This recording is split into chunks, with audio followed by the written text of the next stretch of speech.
Good evening. Oh my goodness. Good evening. You know, in my former career, I was a pastor, and I would make my congregation practice it until they actually said good morning back or something. And when I taught my students, I did the same thing. So this is just me coming out. Good evening and welcome to the Athenaeum of Philadelphia. I am Beth Hessel, the Executive Director of the Athenaeum, and it is such a pleasure to see all of you here tonight for a special program, especially in this blustery weather.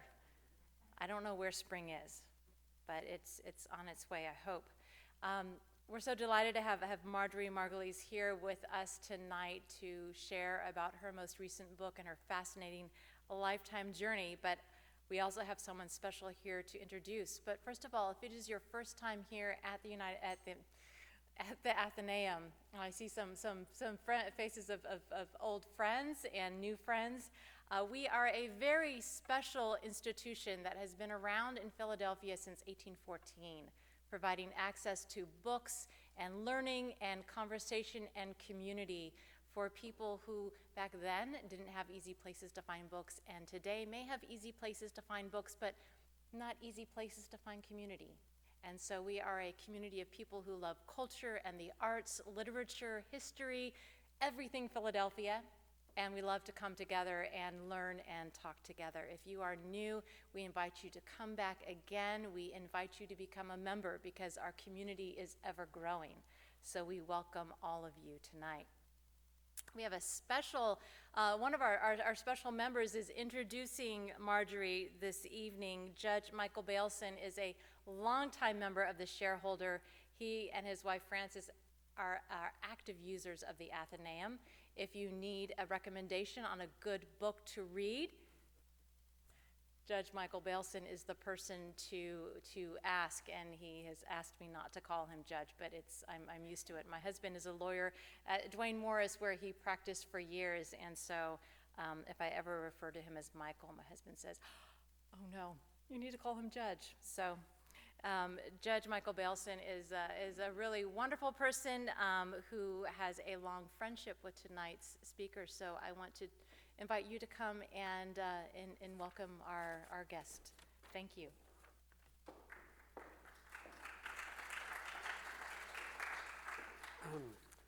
Thank you very much, Beth. I have a great pleasure doing this, but I would just like to make it clear how this very pleasant assignment that came my way. I was here on one of my visits, usually weekly, and the spring brochure had just come out, which featured Marjorie on the cover page as being the next speaker about a book. And Beth happened to be standing there, and I said, "Wow, Marjorie Margolies, I've known her forever." And Beth said, "Well, then you can introduce her." So that's how I slided into this very honorable position, and a great pleasure to have this opportunity. Marjorie is a very special person, and in the annals of not only Philadelphia, but also really of the United States, and I mean that. I first met her when she was an undergrad at Penn. I was in law school, and we had friendships come and go as the time, because promptly after graduating, she became a telecaster, a newscaster, and I will not begin to regale you with the assignments that she had, but they were very impressive, and she was widely acclaimed. Marjorie has won 5 Emmy Awards in her career as a newscaster, which is wonderful and very deserved. But then she returned to Pennsylvania at some point and got involved in politics, and she ran for Congress and was elected. She was a resident of Montgomery County, where she still lives, and she got elected as the member of Congress from Montgomery County. She was elected as a Democrat. Now, those of you who know Philadelphia politics know that for many years, Montgomery County was solid Republican. But Marjorie got elected as a Democrat. It was a very close vote. Her opponent Some of us, you may have heard John Fox. Uh, she beat him and by a narrow vote, but she got elected. And then the reason that she did not get reelected is a story that if there's ever another volume called Profiles in Courage, Marjorie should be one of the heroes of that book. Because, why? Well, you may recall this, if you're as old as I am, that Clinton, who was the president at the time, wanted to have a tax increase passed. And Marjorie, being from a Republican, even though she had been elected as a Democrat, she was in a very heavily Republican district. And she was not happy with many versions of Clinton's proposed tax budget bill. He had a fancy name for it, but it was most famous for having a tax increase. And he had lobbied Marjorie to vote in favor of it. And Marjorie said to him, as I recall, well, if you need my vote, I'll give it to you, but if you don't need it, I'm going to vote against it. Only if it's a tie. Thank you. All right, and it turned out that it was coming up as a tie, and Marjorie voted in favor of the tax increase. And the other members of Congress, as reported in the press, started shouting, "Bye, Marjorie, bye, Marjorie." That meant she was never going to get elected again from Montgomery County, which was an accurate forecast. She ran against John Fox the next time, and he won. And Marjorie did not let that stop her. Her career has continued, as I hope she will tell you and regale you, and I'm not going to talk any more about it because I want, obviously, to give her a chance to explain what she's been doing and all the things she has accomplished. But we're really glad to have her here. Beth has been a tremendous new blood for the Athenaeum and many new programs, and I'm thrilled that she was able to convince Marjorie to come here tonight and share her story and her book with us. And I hope you'll be asking some questions as soon as Marjorie's done. Thank you very much.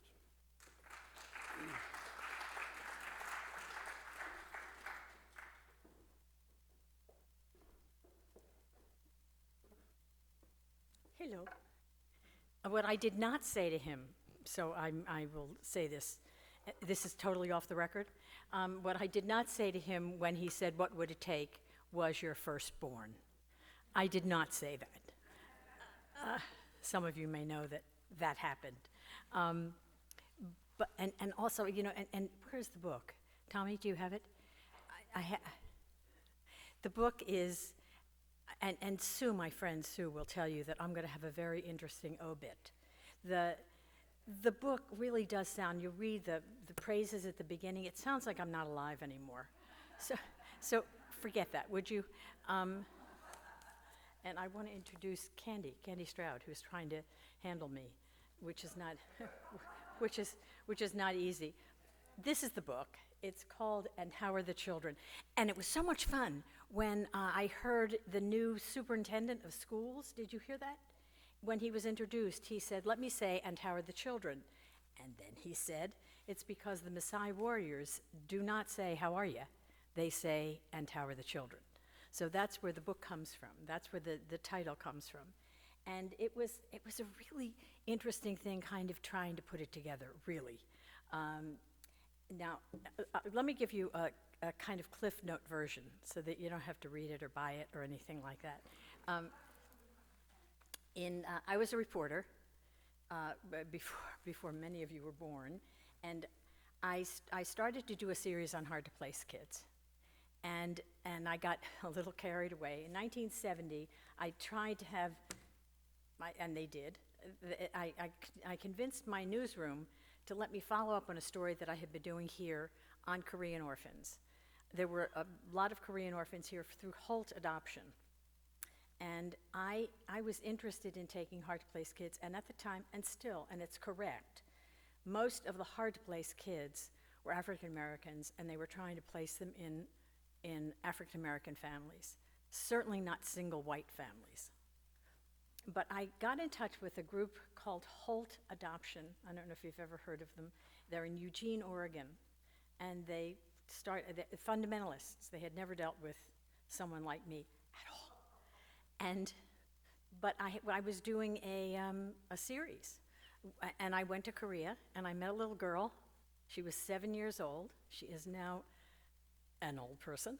She was 7 years old. She has 3 kids now, 2 of whom have graduated from college. And she was incredible. She said, "How do you do?" And that was it. She was amazing. She's easy, went to Brown, just a terrific kid. And then I did something similar when I did a whole series of stories in Vietnam on the orphanages. And I coincidentally ran into people from Holt who were setting up a series of orphanages in Vietnam. And they said, "We'll pick a child for you." And they picked a little girl called Ho Ti Tu Nha, Holly. We called her because everybody messed up Lee Hay's name, so she named her Holly. And Holly's mother likely was a prostitute, so when we started to look up names, the first name that she tried to avoid was Ho. But Holly was amazing. She was so bad, and I mean, just naughty beyond anything that you could possibly imagine. I wrote a book about them called They Came to Stay. So in this book, there's a chapter called They Stayed. And it's a lot of it is about how, and Holly was a writer. I want to just tell you a little bit about Holly before I jump in. Holly died 4 years ago, unfortunately, but Holly was unbelievable, just absolutely unbelievable. We would have guests to the house, and she would walk in and she'd say, "Are we going to adopt any of these people?" She was, and naughty beyond anything you could possibly imagine. She was my most arrested child, as in Mom calling from the police station. She was just, she was but naughty. And you would call her, and she was in the process of writing a book entitled 100 Ways to Play with Yourself. She was a fabulous writer, fabulous. And I will tell you, not when the cameras are on, I'll tell you some of the things that she said that, she was just a hoot and a howl, but naughty. So I had 2 kids, married somebody with 4 girls. So we got married and we had 6 girls. Then we had 2 boys, one of whom you may have heard about. And one of them is an artist in Austria. He's a great guy. And then, I would say that, a lot of it is in this book. We were asked, because we had done it, we were asked to take a refugee family. And I really want to get there because of what's happening in Ukraine and in Afghanistan, which is what my organization, Women's Campaign International, has been dealing with for a very long time. But we had 3 refugee families when we were in Washington, and they were great. Parents and kids. One stayed for 6 months, one stayed for 2 years, one stayed for a little over a year. When we moved here, we got a call saying, "Would you take another refugee family?" And we said, "Sure." And it was a mother, Mrs. Shu, and a 4-year-old, Vu. And he was fabulous. Then they called, over the year, there were 2 nephews. Would we take the nephews? Sure. Then they called, within about 5 years, they found her husband. So he came to live with us, and they lived with us for 25 years. And Vu is now an anesthesiologist, and fabulous. Hillary wrote the introduction to the book, the foreword, and as I was writing it, I asked the kids to join in and write. And Vu, actually, it's a semi-interesting story. We would take the kids away on vacation. We took them to Venezuela, to Margarita Island. We were walking down the beach. We took like 9 of the kids. And Vu said, "What would have happened to me had my folder been on a different desk that day?" And I thought, wow, that's what our whole family is like. I mean, what would have happened with his, I mean, my parents honestly thought I was certifiable. They thought I was nuts. But that's what our whole family is like. It's, it's just one of those crazy kinds of things that you can ingest and think, is this going to really happen? And to this day, and I'm doing publicity with this, and Vu is coming with me, and he says, he's so wonderful. He says, what is a family? Who are the people whom you most relate to? Who are the people who were always there for you? And his son, he wrote the beginning, and his son wrote the end. And it's just, it is kind of, and honestly, and it doesn't work all the time. And it is absolutely not right for everybody. I mean, it really isn't right for everybody. I try to say it, I mean, you can do it all, you just can't do it with the same enthusiasm or verve, or, you just can't do it all at the same time. But we tried. When it fell apart, it really fell apart, which you may have read about. What I was trying to do in this book is talk about what I said to the kids all the time. I said, for instance, you can't win if you're not prepared to lose. You can't win if you don't get on the playing field. And you can't win if you're not prepared to take the knocks. And they have, and I have. But one of one of the favorite chapter titles of the book is you learn from the tough times, and you learn from the rejections, and you learn from the losses, and I am fucking learned. I am frigging learned, it says in the book, but I am learned. And I think that that's part of it. He left, didn't he? I didn't want to say a naughty word, but one of the I wanted to tell you a couple of things that are typical in our household. Vu, whom I told you about, Vu's mother wanted him to be a priest. And Vu would come to me and he would say, my mother wants me to be a priest. I think I'm too horny to be a priest. Or he would say, my mother wants me to be a priest. I think I'm supposed to be bar mitzvahed. I mean, he was just this fabulous kid. He was such a doll. And Mrs. Shu, who was extremely eccentric, knew that if you put some acid in gardenias, they would become big, and we did. We had these huge gardenias. So if you walk down the stairs in our house, you would always see Andrew, who was the youngest child, making a wee-wee into the gardenias. And I'm telling you, I don't want to suggest anything, but it really works. And it really, now I would often say to Andrew, you can't do it when we have guests. I mean, I would see these little buns, and I said, Andrew, sweetie, you can't do that when there are people. Oh, okay. Anyway, I would say it was a very, very unusual family, very unusual house. But it seemed to work, and now they're all doing, luckily they were very academic.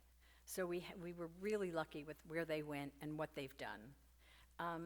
What else should I talk about, Candy?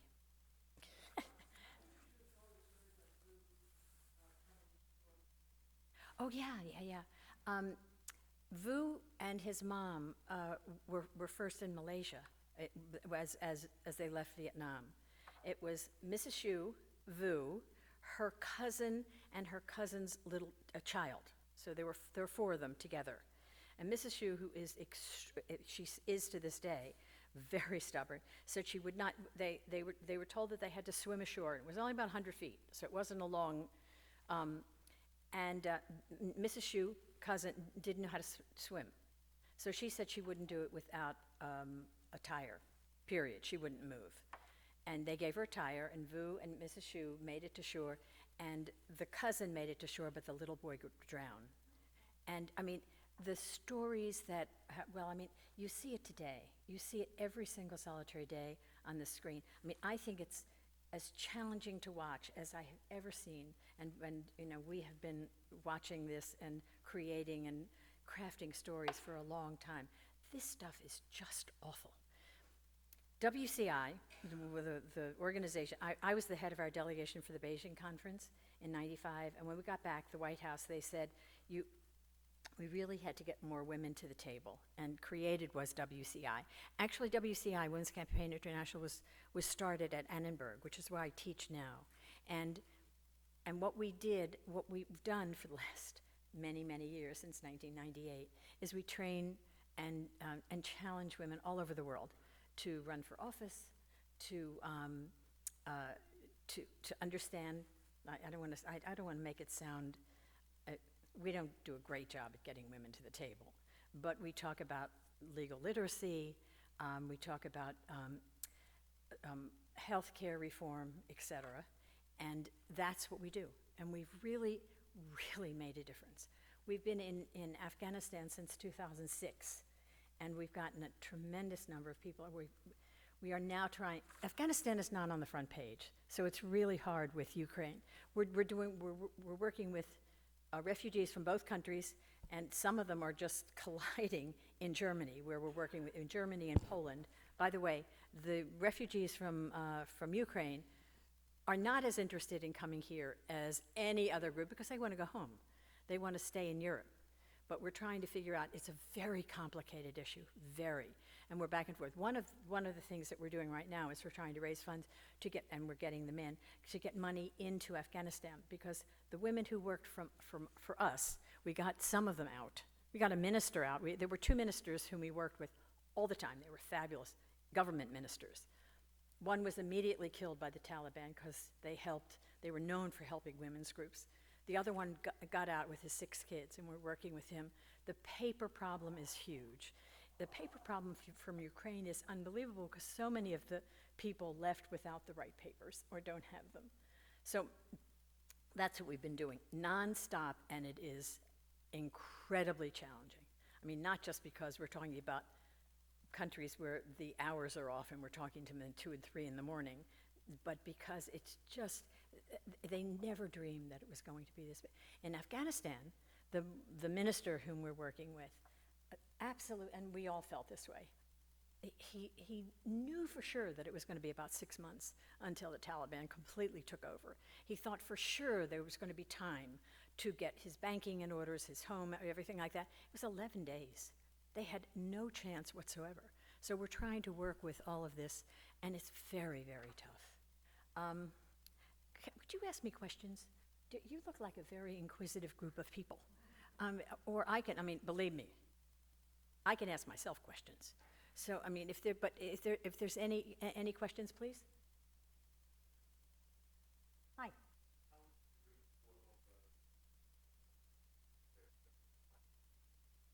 To endure the what?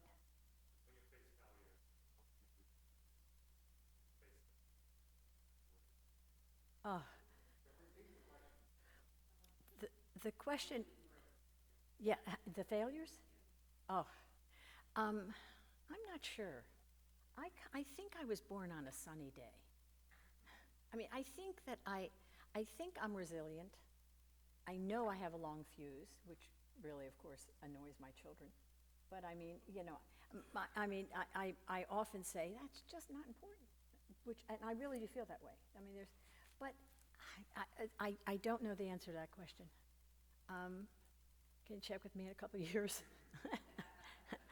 I mean, I just think it's deciding that you're going to get up and face it because you have no choice, and as I said, sometimes it works, and sometimes it really doesn't. I think some of it is that I just do it, which is just a boring answer. But I mean, you know, and as I said, I often sit there saying, "Oh boy, that one didn't work."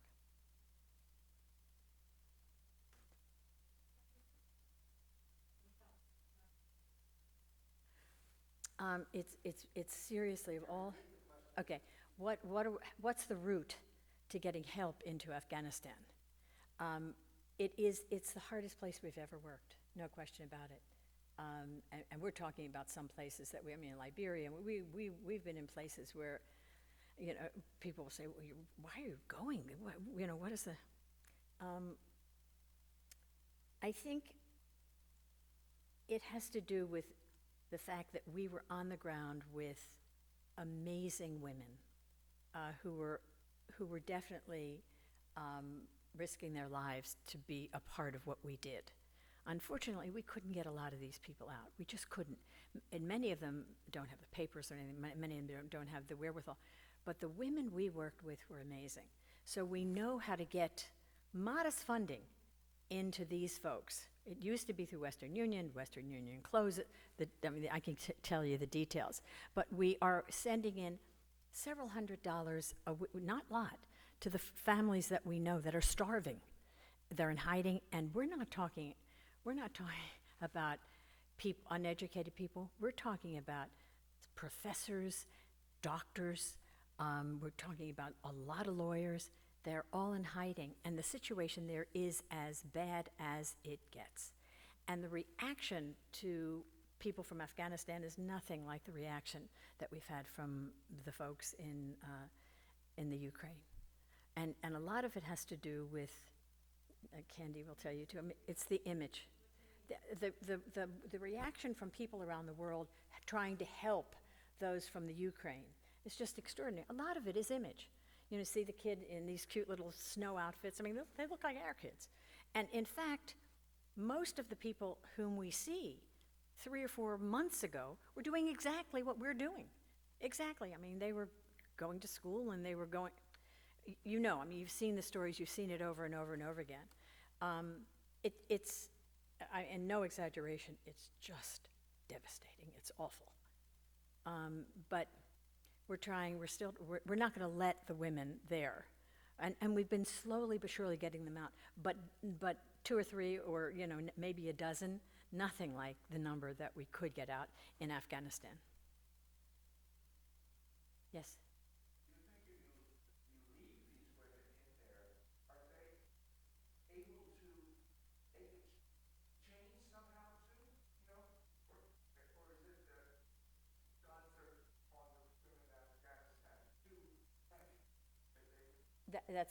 It's a great question. It's impossible. I mean, it really is. I don't know if you saw I was surprised. I saw the piece on the air where they had said, the Taliban said that they were going to start schooling for girls, and the girls went to the school and they wouldn't let them in. So you see these little girls literally sitting there crying, trying to get it. It's awful. And if you look at any kind of representation, one of the things that we try to do is get women to the table. If you look at any kind of representation, there are no women there, period. We did a training in Italy with, were you there? But we did a training in Italy where the Italians were very interested in getting the sides together, the different groups together, and we brought in men and women, and it was an extraordinary meeting, and we had to use every skill that we had tried to put together. I'll give you an example. One of the men, they were separated, women covered, not completely covered, not the full covering, but just covered. A man stood up and he said, if they would only understand what we're talking about in the Quran, understand their place, we wouldn't be here.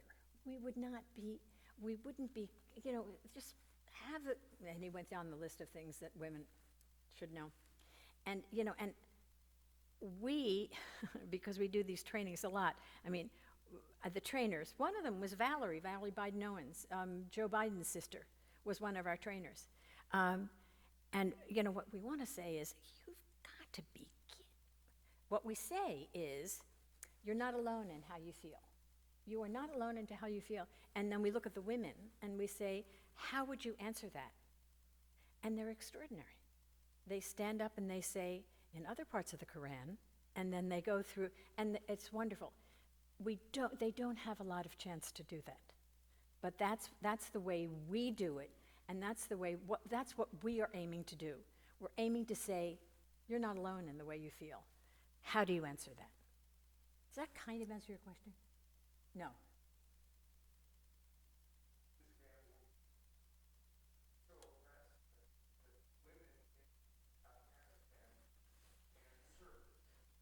Oh, they're in hiding.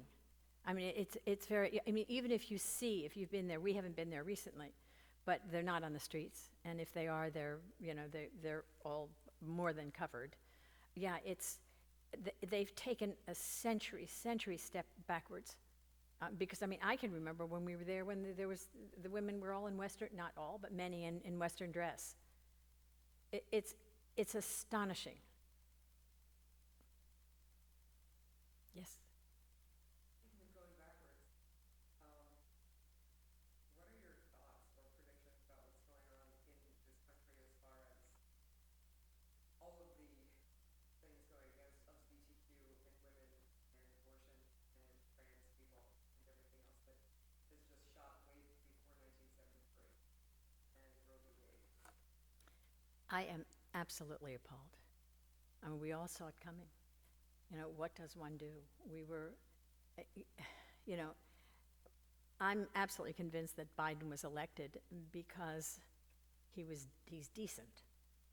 And enough people said, we just can't believe what's going on.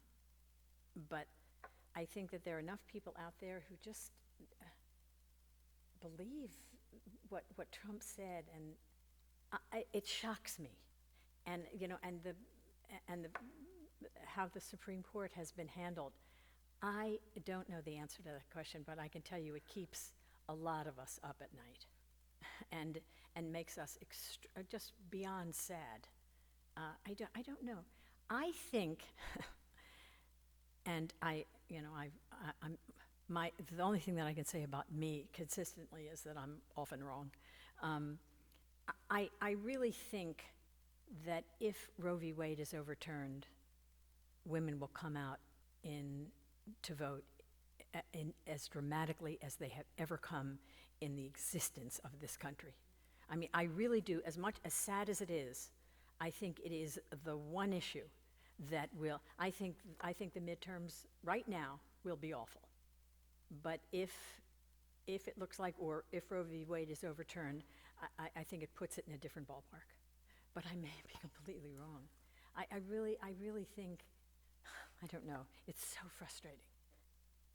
Yeah, and all of it, you know, and we're not even talking about wacko, pinko, commie freaks. You know, we're just talking about reasonable. We're talking about sane center. We're talking about moderate middle. Yeah. Yes. What I find disturbing is the fact that we have two out-of-state Republicans spending millions of dollars on their campaign. On the most bizarre ads. Or, Endorsed by our former president. you can't say his name, can you? I know, it's hard to get it out. I know. Well, but it is, I mean, it's a funny state.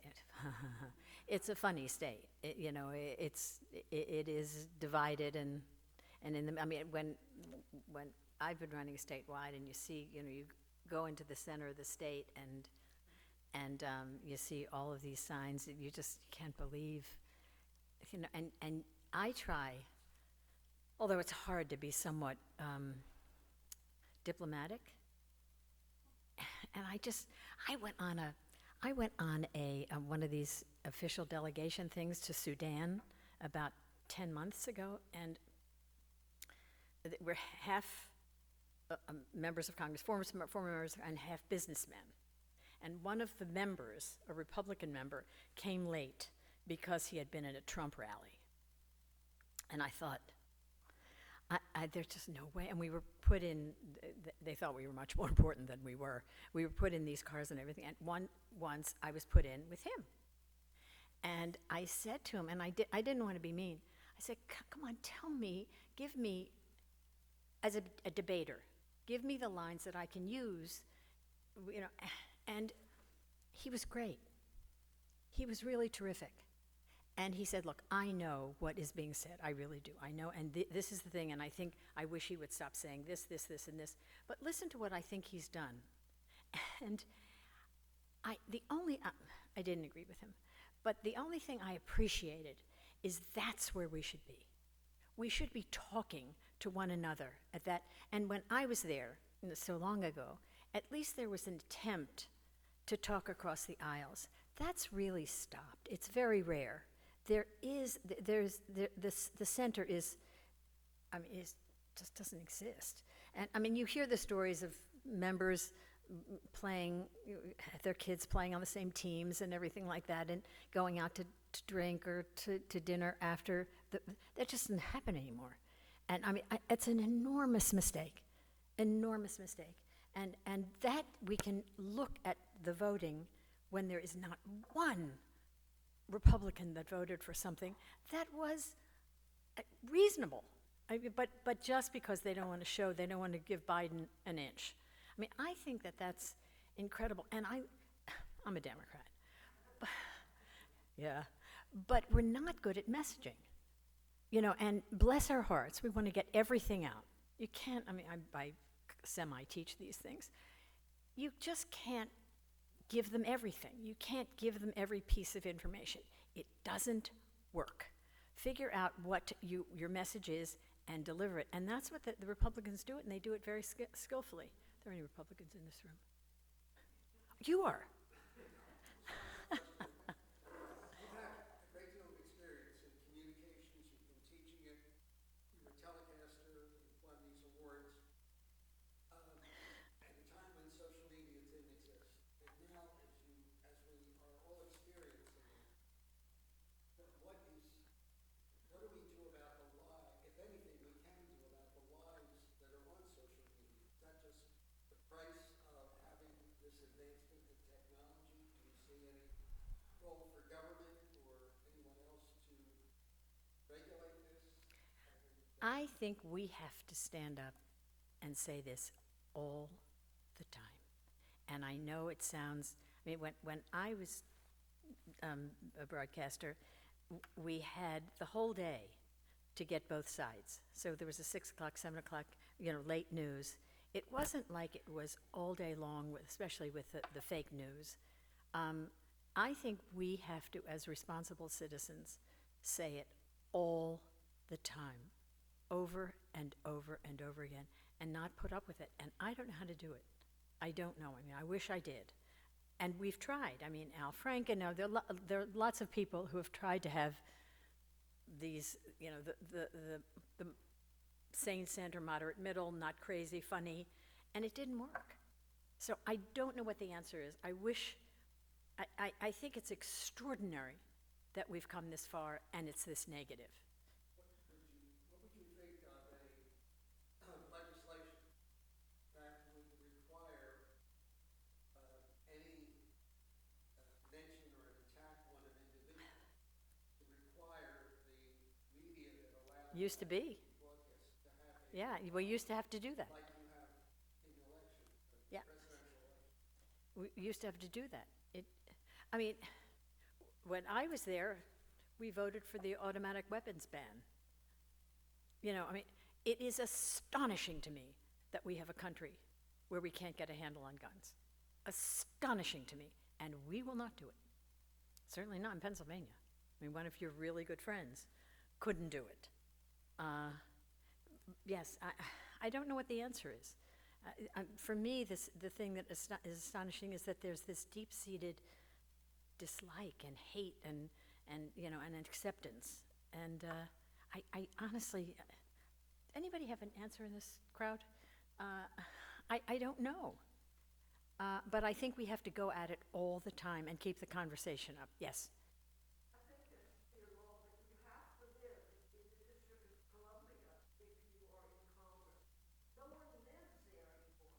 My grandfather was in Congress after the Stone Ages, and my mother talked about him having lunch with the other side. They were their best friends. It's very hard to vote against somebody who's broken friendships You mean, you have to not live in your, you can't not live in your district, but you have to live in Washington to get things done. Yeah. Yeah. That's part of it, is they have no, that's what the Saturday O'Connor did so well in the Supreme Court, is get everyone to shake each other's hands every single time to make a community. Right. No, I totally agree. And it's, well, and also, when you look at the amount of time that members of Congress, I knew this, had to spend raising money. I mean, it's more than insulting. It's appalling. Yeah, I mean, I think we've gone off the rails. Yes.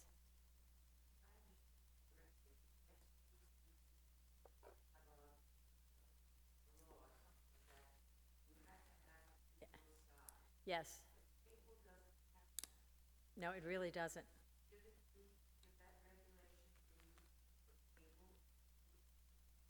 Oh, I think personally, yes, but I don't think it'll ever happen. But yes, I do. I do. There's such incredible divide in Congress. I just don't think it will ever happen. But yes, I think that's more than reasonable, and it used to be there, and it was grandfathered out. Yes?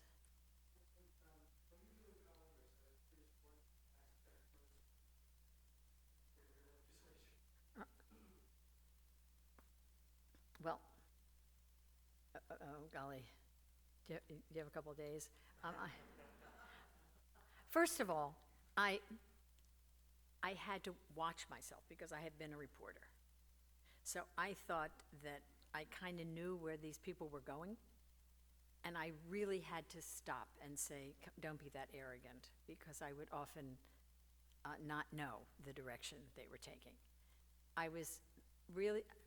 I went in the year of the woman, and I went out in the year of Newt. Or as Hillary says, you gotta feel sorry for a guy whose mother named him Newt. But the division really started around this time. I was shocked at how nasty the sides could be. Michael, when he introduced me, said that when I voted, by the way, 217 to 217, the vote goes down, period. In the Senate, you know, I mean, the vice president breaks the tie. 217, it dies. And I had said to Clinton that I wouldn't let it pass. I thought he would be a one-term president if that, it was a very important piece of legislation.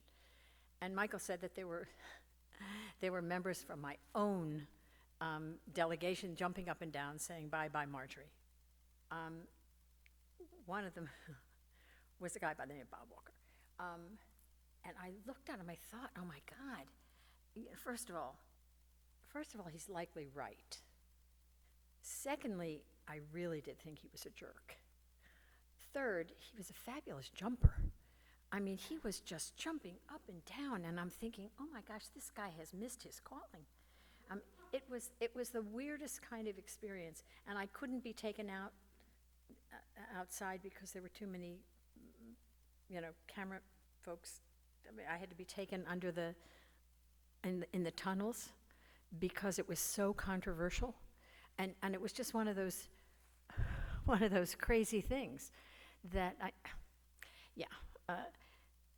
but I found that here are these people, many of whom are very bright, who are fairly well educated, who know the law, and I just couldn't believe that they were being that mean to one another and unable to, and not even talking to. It's the biggest problem we have. And if we don't stop it, shame on us.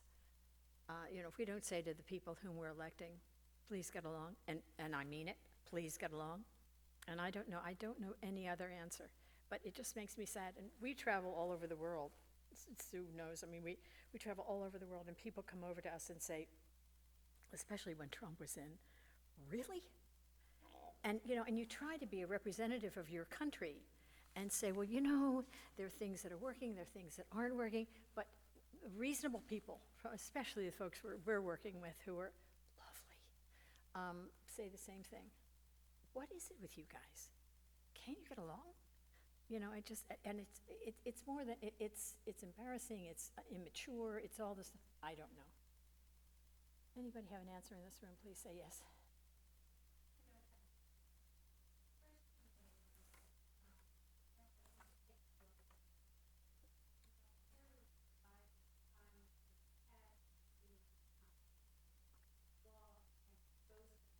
Oh. Yeah, yeah, yeah. Still have such a hold on members of Congress, it's extraordinary.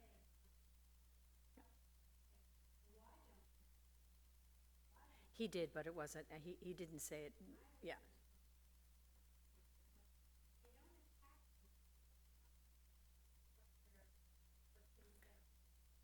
Yeah, no,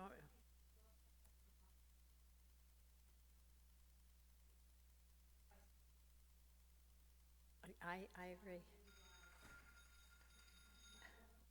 That's an interesting ring.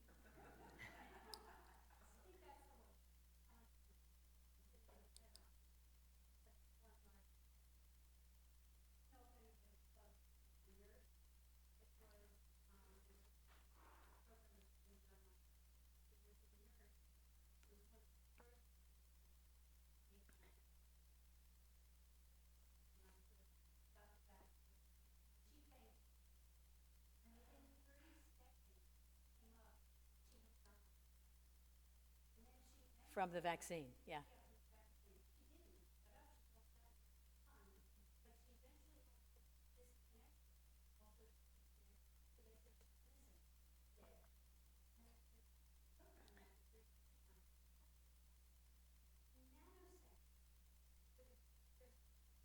To fake, yeah.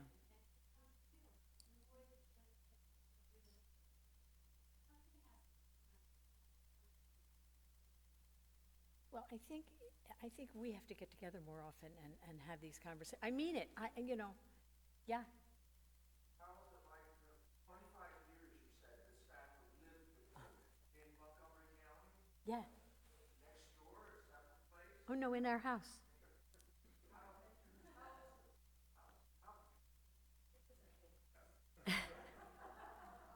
Why were you like, I mean, is the object to stay? Or, I mean, At no time did we think that they would be there for 25 years. But they were just, I mean, it wasn't that they were squatters. I mean, they just moved in, and then the kids, you know how time just goes by, but the kids Vu went to Friends Central. They all they were really good kids, and it wasn't like the father came, he passed away. We had a huge fire in that house, and we were out for a year and a half. I mean, they lived with us through all different kinds of circumstances, and you have to read the book. But I mean, no, I mean, the things that happened were extraordinary, and Vu especially. Well, I will tell stories that are just, my parents were wonderful people, but they really thought I was nuts. And I'm certifiable, and they would walk into the house, and Mark, when he was little,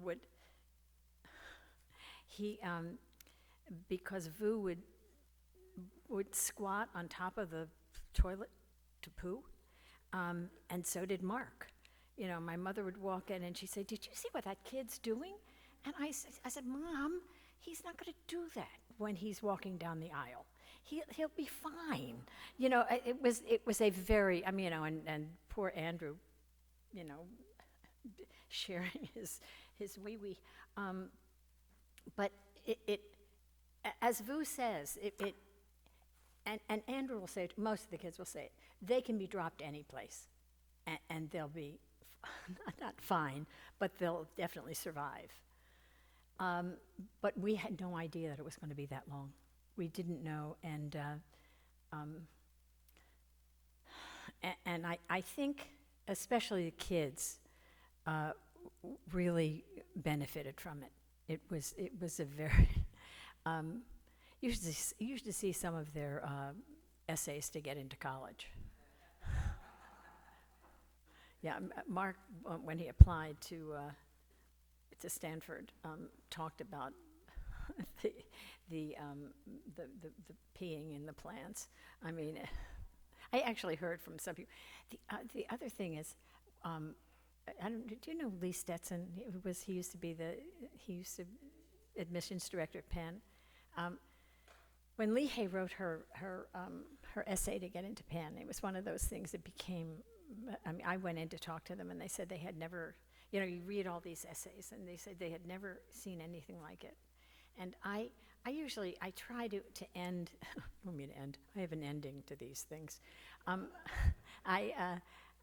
But I mean, on the day that I adopted Lee Hay, I gave her a poem that goes, not flesh of my flesh nor bone of my bone, but still miraculously my own.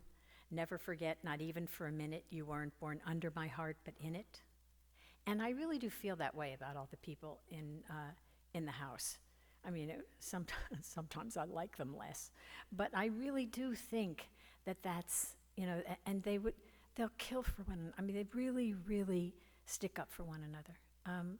I can remember when Vu applied to medical schools and was waitlisted every place.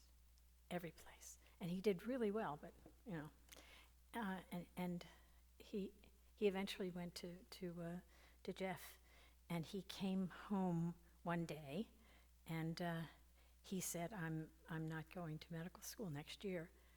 And I said, why? He said, I'm going on Monday. And he said, somebody dropped out, and Vu had become so friendly with the secretary in the admissions office that when this one kid decided to go to business school, a very smart kid, one kid decided to go to business school and there was an opening, she said to the admissions director, you gotta let this kid in. You've got to let this kid in. That's what, and Vu, he would never repeat that story, but that's the way the kids kind of landed sometimes safely in our house. Yes.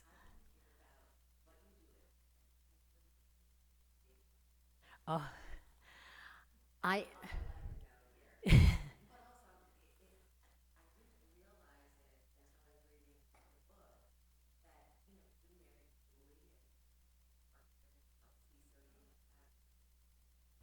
That's interesting. I teach a class at Penn with David Eisenhower. David Eisenhower, and do you know, there's one person in this room that doesn't know this, that David was Ike's favorite grandchild. And so that's the reason he changed the name of Camp David.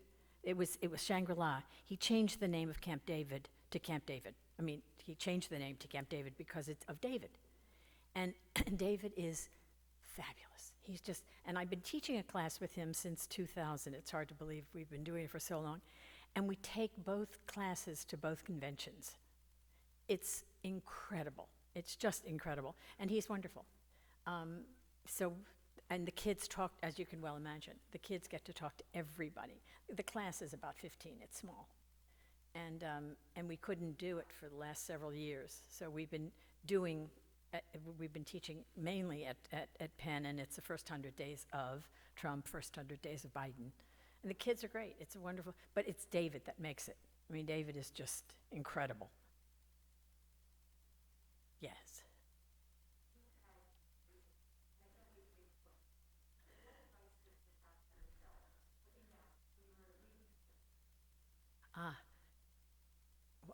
Besides trying to find an oligarch? I mean, I think, I don't know. I mean, I really didn't do it well. I just did it, and I mean it. I mean, I think I tried when something went wrong, I just went in another direction. And it was very persistent. And I guess I try to listen to myself with regard to what I said to the kids. You know, you can't win if you're not prepared to lose. What else? I don't know. I mean, I honestly, I read this stuff. Kathleen Kennedy Townsend, who is one of our friends, just turned 70, and I spent some time with her brother Joe, who was on the floor of the house when I made that tough vote. And he wrote something here, and as I said, I mean, I'm thinking, oh my gosh, wow. It's hard to even read things about yourself because some of them are just so, so unbelievable. Like, really? So I don't know how to answer your question, but thanks for asking it. Say the what? Yes. I don't know. I mean, I think, I think I just, Sue, how would you think I would answer that question? You can shoot me if you'd like. I talk to Sue all the time. Oh, God. No, but I mean, I really, I have a long fuse. And I often do look at things and say, and I do drive the kids crazy when I say, that's really not important. You're not going to remember it when. So, and I try to listen to it, but it isn't. It doesn't work all the time at all. Yes.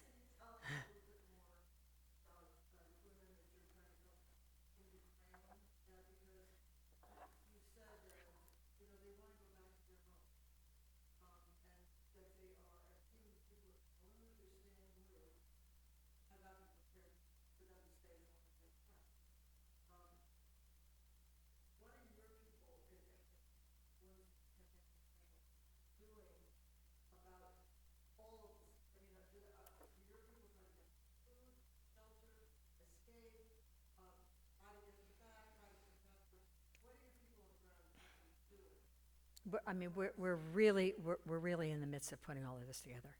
It's very, very challenging. I mean, for instance, some are not going to have any problems. Some have the right papers. Some, especially for the. Did you know that there is one of the largest gatherings of Ukrainians in the world in this area? And many of them have reached out and taken in not only their relatives, but others, if they have the right papers. Some of it is just impossible. We don't know what to do with people who ran out so fast that they have virtually nothing, and they don't have the right, we're not talking money, but right now, everyone, and it's extraordinary how many people are concentrating on this. Every single solitary group that you've ever heard of, Lutheran Family Service, Catholic, Red Cross, you name, are all in a really dramatic way. So right now, what we're trying to do is figure out how they can literally survive. We're trying to, St. Jude's, for instance, is bringing over kids who are in horrible shape. I mean, I can give you 100 different examples of groups, people, hospital, but who are trying to figure out. Some are trying to figure out, with family to family, adoptions are really tough. But right now, everything is being, it's all in the works. And you have to ask me this question in, what? What you have to be careful, for instance, make sure that if you're going to give, you give to an organization that knows, the way we do, exactly where that money should go. Those huge organizations that spend an enormous amount on overhead are not the ones you want to support. You want to figure out the smaller ones. We're working with 5 organizations on the ground in Germany, and they're very modest. They know exactly where to go. They know which are the trustworthy groups to give the money to, where, especially the church groups. So that's where we're working. But there isn't an answer to that question right now, not even close. It's really awful. It's really awful.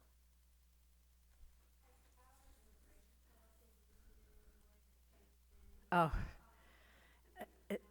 it has, but it's hard to see. It has, because they yes, especially if you have a family here. I feel you're walking up that side of the room because you would like to say, thank you very much. You've done a fabulous job, Marjorie.